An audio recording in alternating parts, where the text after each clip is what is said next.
दादा, आमची क्विज भारताच्या इतिहासावर आहे, पण खूप गोष्टी लक्षात ठेवाव्या लागतात. मला समजावून सांगशील का? हो, नक्कीच ऋषी.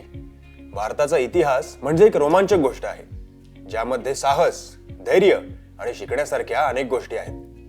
आपण याला 4 विभागात समजून घेऊया. भारताचा इतिहास म्हणजे एका खजिन्यासारखा आहे, जो प्राचीन काळापासून ते आधुनिक काळापर्यंत पसरलेला आहे. चल, तो समजून घेऊ.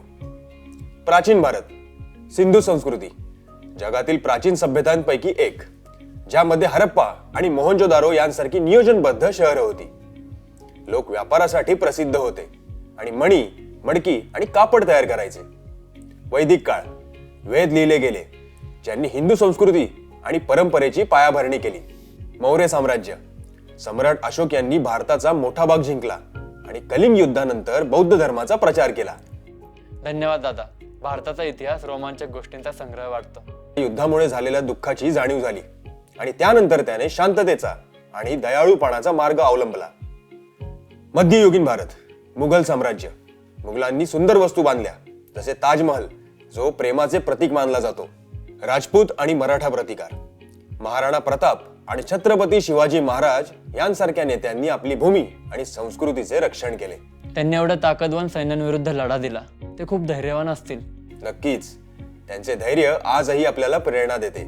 आधुनिक भारत, ब्रिटिश राज, ब्रिटिशांनी रेल्वे आणि कायदे आणले, पण भारताच्या साधन संपत्तीचा गैरवापर केला, ज्यामुळे गरिबी वाढली. स्वातंत्र्य संग्राम, महात्मा गांधी, सुभाषचंद्र बोस आणि सरोजिनी नायडू यांसारख्या नेत्यांनी लोकांना प्रेरित केले. मिठाचा सत्याग्रह आणि जय हिंद सारख्या आंदोलनांनी लोकांना एकत्र केले. त्यांनी धैर्य, संयम आणि स्वातंत्र्याचे स्वप्न दाखवून लोकांना प्रेरित केले. स्वातंत्र्यानंतरचा भारत, भारताने 1950 मध्ये प्रजासत्ताक बनून स्वतःचा संविधान स्वीकारला. आज भारत तंत्रज्ञान, अंतराळ संशोधन आणि समृद्ध संस्कृतीचा जागतिक नेता आहे. म्हणजे इतिहास आपल्याला दाखवतो की आपण किती प्रगती केली आहे आणि अजून किती पुढे जाऊ शकतो. अगदी बरोबर ऋषी. इतिहास आपल्याला भूतकाळातून शिकवतो आणि चांगले भविष्य घडवण्याचा मार्ग दाखवतो. इतिहासातील एका नेत्याला निवड आणि त्यांनी लोकांना कसे प्रेरित केले यावर लिही. आपण रात्रीच्या जेवणात तुझा अनुभव शेअर करू. मी छत्रपती शिवाजी महाराज निवडतो. त्यांचे धैर्य खूपच प्रेरणादायी आहे. धन्यवाद दादा. भारताचा इतिहास रोमांचक गोष्टींचा संग्रह वाटतो. हो ऋषी, प्रत्येक गोष्ट आपल्याला ताकद, एकता आणि सामर्थ्य शिकवते. हो, मी आत्ताच्या आत्ताच शिवाजी महाराजांबद्दल निबंध लिहायला घेतो. अरे वा.